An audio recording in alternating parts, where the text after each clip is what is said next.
Ava Mitchell had everything: a perfect credit score, a stable income, and all the right documents. Yet the bank still found excuses to deny her mortgage. Was it really about risk, or was it something more? Just when she was ready to fight, a mysterious phone call changed everything. But who had the power to flip the decision in an instant? And more importantly, why did he do it? Stay tuned until the end, and don't forget to like and subscribe for more stories like this. Ava Mitchell strode into Westgate Bank, her heels clicking against the marble floors, each step measured and deliberate. The cool air inside carried the faint scent of polished wood and fresh paper, the telltale aroma of corporate sterility. She'd been here before. Not this bank, not this moment, but this exact situation. The kind where she had to prove herself twice as much just to be treated fairly. And yet, despite knowing the drill, despite the meticulous preparation, a sliver of unease settled in her chest. Ava wasn't just prepared, she was overprepared. She had 6 years of tax returns, bank statements, profit and loss sheets, credit reports, everything a self-employed applicant could possibly need to secure a mortgage. She'd built her consulting firm from the ground up, turning it into a thriving business. She wasn't just a good candidate, she was the ideal one. But experience told her that being qualified and being approved were not always the same thing. She adjusted the strap of her leather bag and made her way to the mortgage desk. Richard Caldwell sat behind a large desk, his workspace impeccably neat, almost too neat, like he didn't actually do much work. His nameplate gleamed. Richard Caldwell, Senior Loan Officer. The man himself looked to be in his mid-40s, with thinning brown hair combed neatly to the side. His suit was a shade too tight, as if he had gained weight recently but refused to admit it. He had the kind of smile that was all customer service polish but never quite touched his eyes. "Good morning, Miss Mitchell," he greeted as she took a seat. Ava met his gaze head-on, refusing to shrink herself. "Good morning. I have an appointment regarding a mortgage application." "Ah, yes."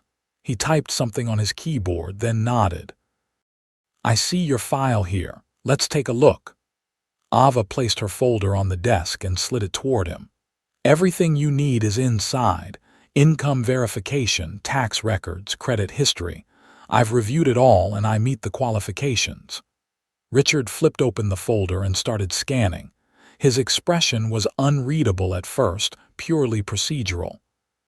But then it happened. It was small, barely noticeable to the untrained eye, but Ava caught it. A slight hesitation in his fingers, a flicker in his expression, so quick it was almost imperceptible. His grip on the page tightened just a fraction before he smoothed his features again. That's when she knew. She'd seen that hesitation before. It was the hesitation of someone who had just realized they couldn't dismiss her on paper, but was already searching for another way. "Ah," Richard said, clearing his throat. "You're self-employed." Ava didn't react, didn't let her irritation show. She knew exactly where this was going. "Yes," she said smoothly. "I own a consulting firm. 6 years in business, and I've included all necessary documentation." Right, he murmured, flipping through the tax returns. "We typically like to see at least 2 years of steady W-2 income." Ava arched an eyebrow. "I have 6 years of steady income, documented, increasing annually. You'll see that my cash flow is more stable than most traditional employees." Richard hummed noncommittally. "Yes, I see that, but self-employment income can be tricky." "Tricky how?" "Well," he said, rubbing his jaw as if pretending to deliberate, "it's about risk assessment. Banks prefer borrowers with predictable income sources." Ava held his gaze. "My income is more predictable than a salaried employee who could be laid off tomorrow. Self-employed applicants get treated like exceptions to the rule when we often have better financial stability than those with a single employer." Richard gave her a tight smile. "I understand your perspective, Miss Mitchell. I just need to be thorough." thorough. Right. Ava's nails tapped lightly against the armrest of her chair. She could already hear the next excuse forming in his head. Richard continued flipping, pausing slightly when he reached her credit score.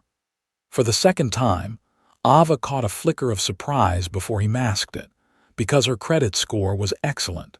She could almost see the mental gears turning in his head. Whatever reason he thought he'd have to deny her wasn't panning out the way he expected. "All right," Richard said finally, shifting in his chair. "Let me run this by underwriting and see where we land." Ava blinked. "See where we land." Her fingers tightened against her lap. "See where we land. Is there an issue with my application?" Richard hesitated just long enough to confirm her suspicions. "No issue per se," he said, forcing another smile. "It's just that, well, sometimes these applications take time. Could be a few days. Could be a few weeks." Weeks. Ava clenched her jaw but kept her expression composed. She wasn't about to let him make her beg for something she had already earned. She took a breath. "I'd like to speak with your manager." The flicker of discomfort in Richard's eyes was brief but telling. "Oh, that won't be necessary. We're just following standard procedure." "I think it is necessary," she interrupted. Richard's smile faltered. He held her gaze for a second too long, as if weighing how much pushback she was willing to give. Finally, he stood. "Let me see if he's available." Ava exhaled slowly as he walked away. She could feel eyes on her.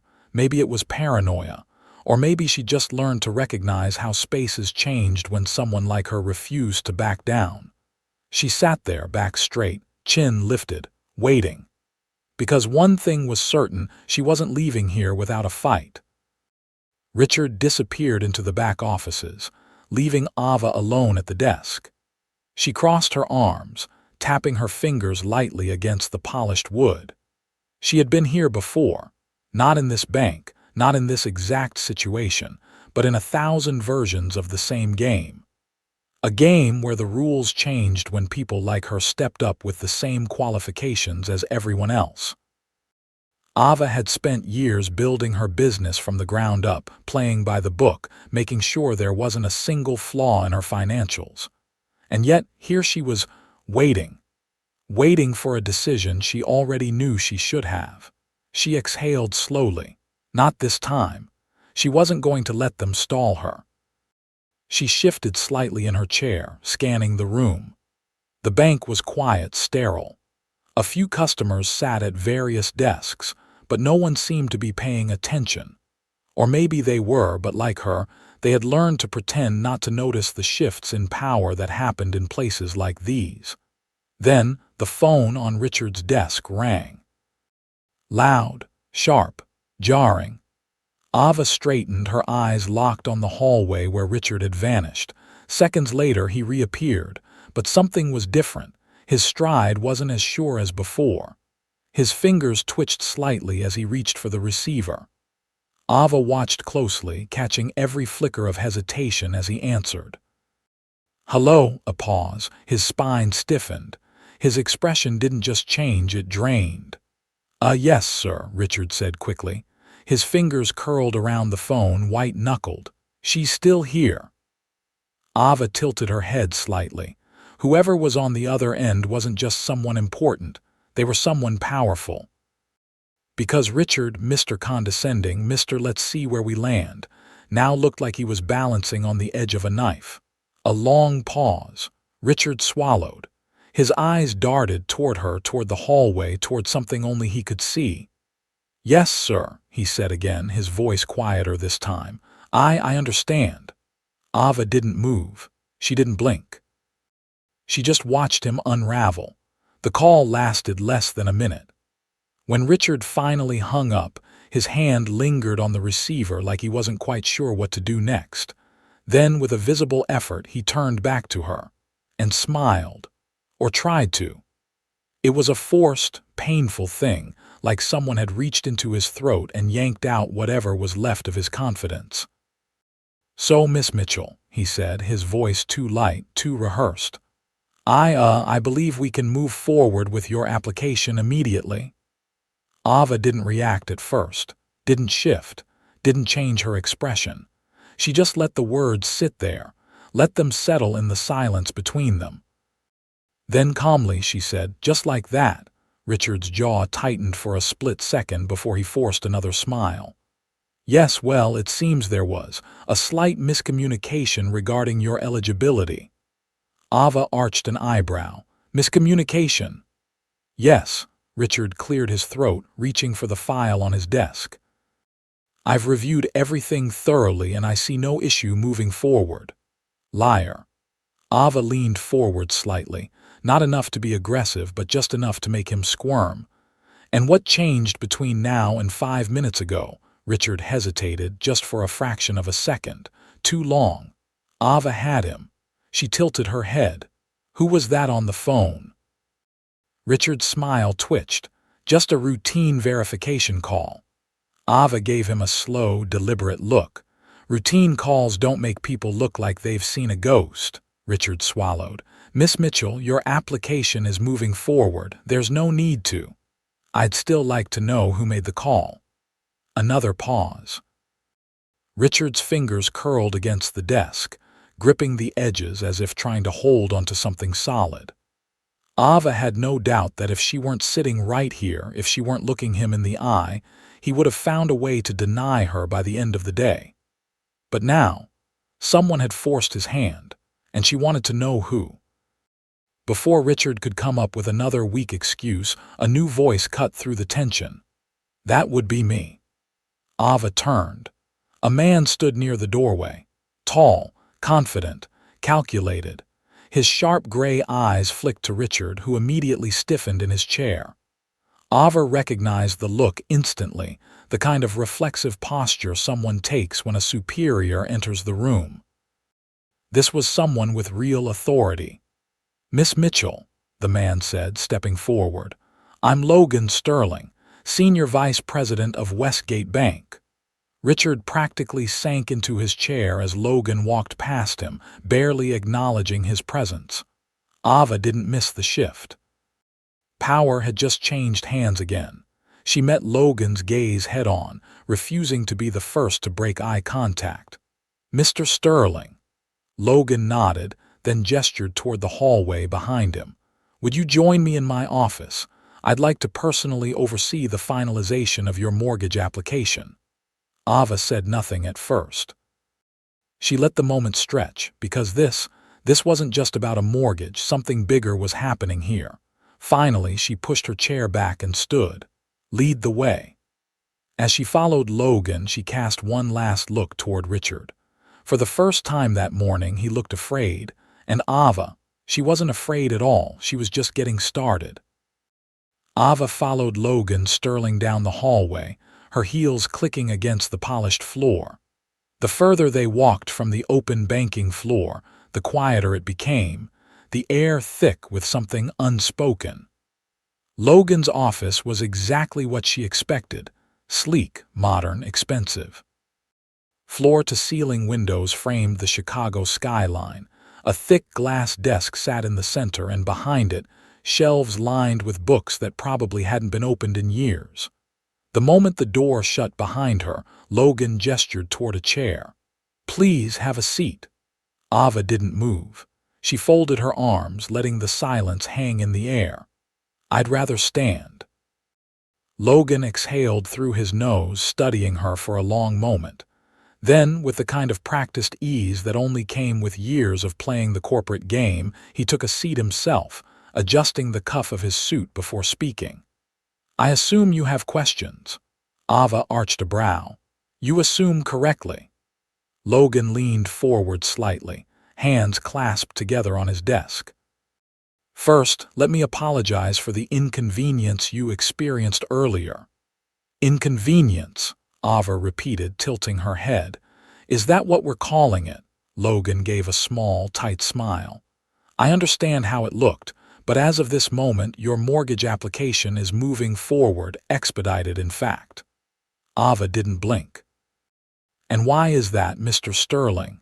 Logan hesitated, just for a second, but it was enough. "Let's not pretend this bank hasn't played this game before," Ava said coolly. We both know what happened out there wasn't an accident, so tell me, what changed? And don't insult me with miscommunication." Logan sighed, running a hand along the desk's surface as if considering how much to say. Finally, he met her gaze. "You're right," he admitted. "Westgate Bank, like many institutions, has a complicated history when it comes to lending." Ava let out a short laugh. "That's a polished way to say discriminatory practices." Logan didn't argue. "But today," he continued, choosing his words carefully, "someone with significant influence made sure that history wouldn't repeat itself with you." Ava's pulse quickened. "Who?" Logan held her gaze, his face unreadable. "That's not something I can disclose," Ava scoffed. "So let me get this straight. 1 second, my application is complicated. Then a mystery caller rings in and suddenly I'm a priority. Forgive me if that sounds like bullshit." Logan exhaled slowly, tapping his fingertips against the desk. "Miss Mitchell, the truth is, influence matters, and today someone very influential made it clear that your application was to be approved. No questions asked." The weight of his words settled between them. Ava knew exactly what he was saying. Someone had forced their hand. Someone powerful enough that even a senior bank executive like Logan Sterling wouldn't dare push back. Her stomach tightened. She hated owing anyone anything, and she especially hated not knowing who she owed. Ava leaned forward, planting her palms flat on his desk. "Who made the call?" Logan's expression remained neutral, but there was something in his eyes, the briefest flicker of hesitation. Ava knew that look. It wasn't fear, it was calculated caution. She straightened, exhaling slowly. "Fine," she said, stepping back toward the door. "I'll find out myself." Logan didn't stop her. He just gave a small nod as if he already knew she would. Ava slid into the driver's seat of her black BMW, the tension still coiled tight in her chest. She sat there for a long moment, hands gripping the wheel, replaying everything in her mind, the hesitation in Logan's voice, the way Richard had practically melted in fear after that phone call. Whoever had stepped in on her behalf wasn't just powerful, they were untouchable. Ava had worked damn hard to get where she was. She'd built her business from nothing, fought tooth and nail for every opportunity. And yet, today, someone had to pull strings just to make sure she wasn't treated unfairly. It pissed her off, but it also made her curious. Who the hell cared enough to make that call? There weren't many people with that kind of reach. She ran through the list of possibilities in her head: clients, colleagues, investors, and then it hit her. Her stomach dropped. Her grip on the steering wheel tightened. Jordan Hawthorne, a name she hadn't spoken aloud in years. A billionaire. A man whose presence made rooms shift, made people listen. Her ex. The ex. The one man she had spent 7 years making sure never had any control over her again. And yet, deep down, she knew it had to be him. Because no one else in her life had the power or the arrogance to make a move like this. Ava closed her eyes for a moment, inhaling sharply.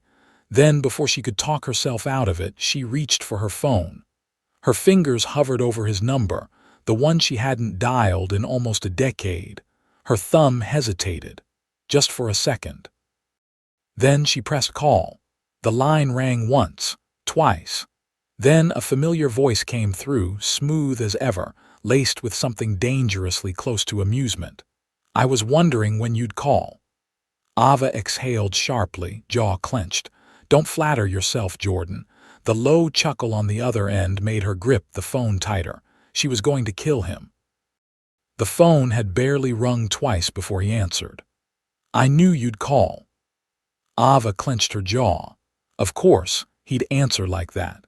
Of course, he'd act like this was all some kind of game, like he was 5 steps ahead, like he had orchestrated everything perfectly and was now just waiting for her to catch up.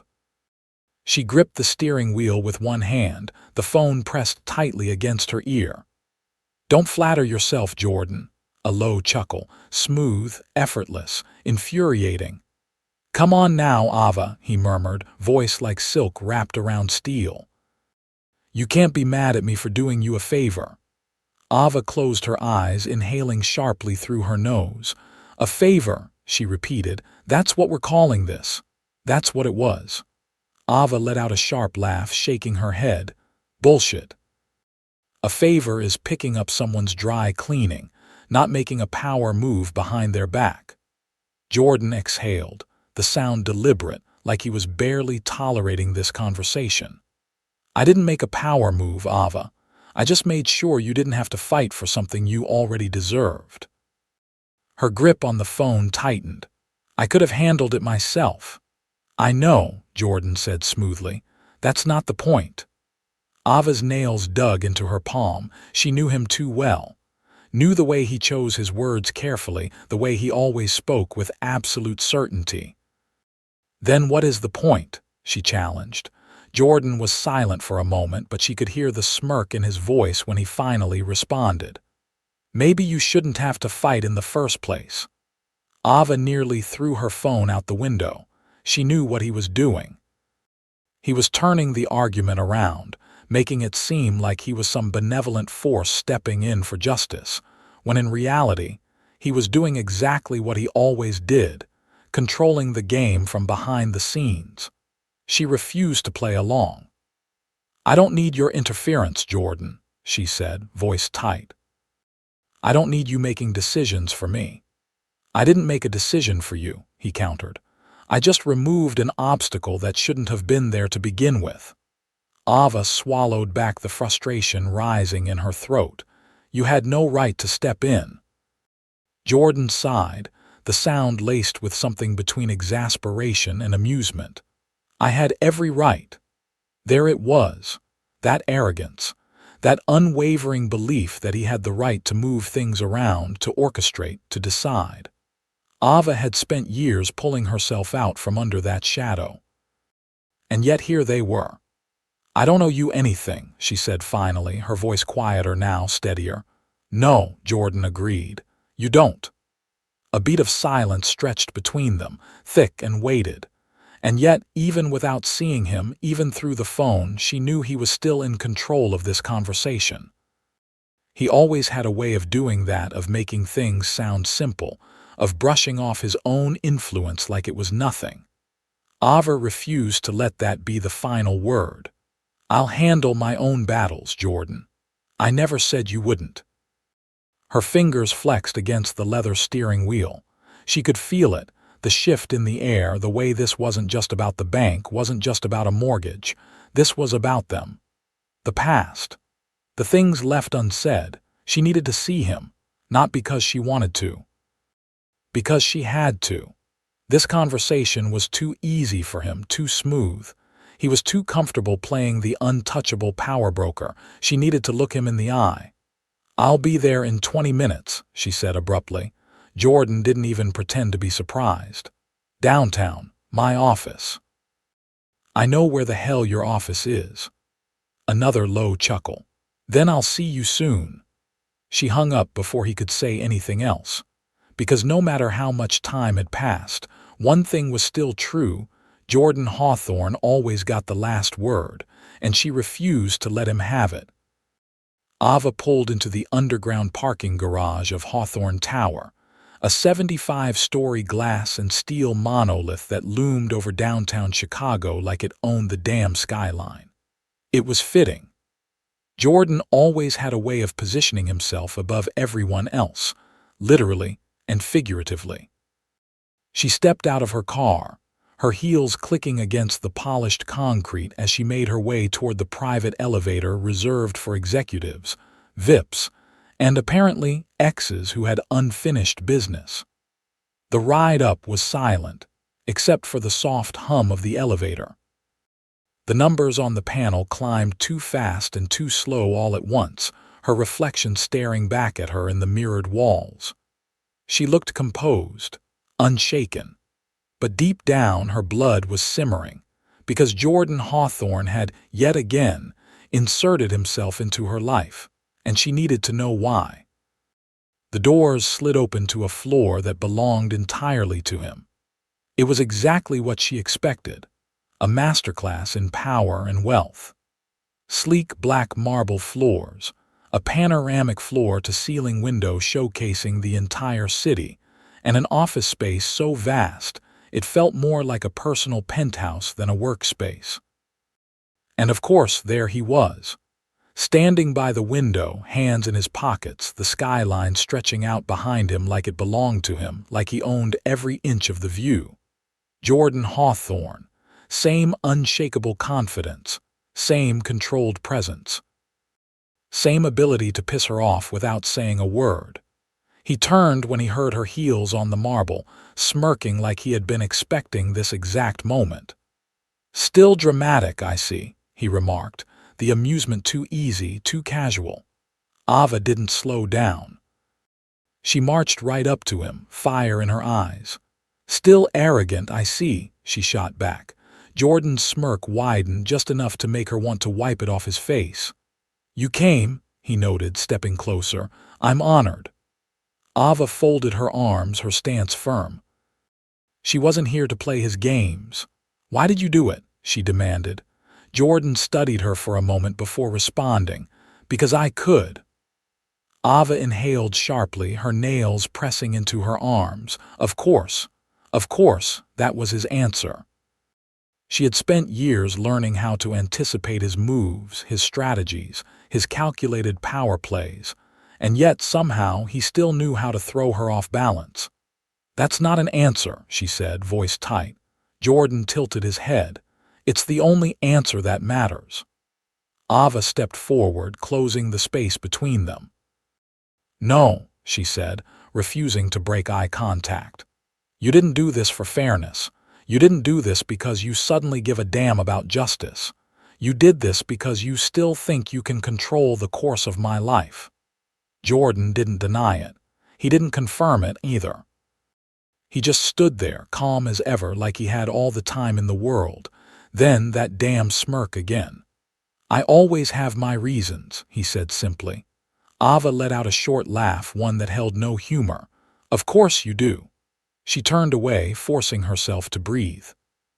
She had come here for answers, but maybe that was her mistake.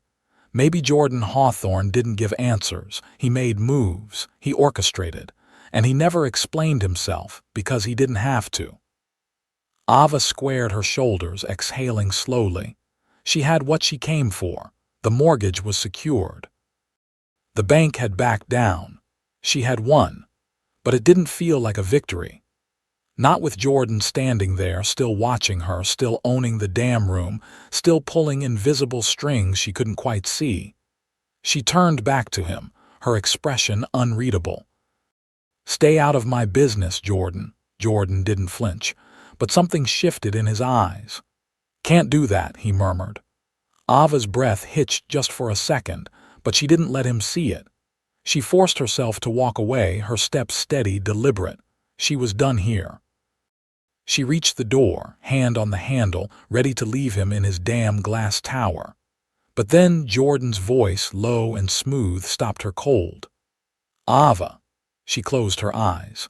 For a fraction of a second she considered not turning around, but she did, because it was Jordan. And this was never going to be that simple. She looked at him, waiting. Jordan's gaze was unreadable now, the smirk gone, replaced with something quieter, sharper. "Be careful," he said. Ava should have kept walking. Should have left, should have slammed the door on whatever the hell this was between them.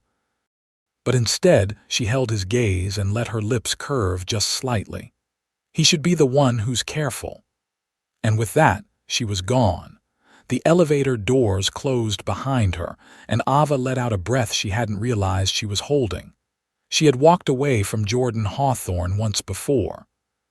She had built a life outside his influence. And yet, one phone call, one power move, and he was back in her orbit. Not controlling her, not yet, but circling, waiting.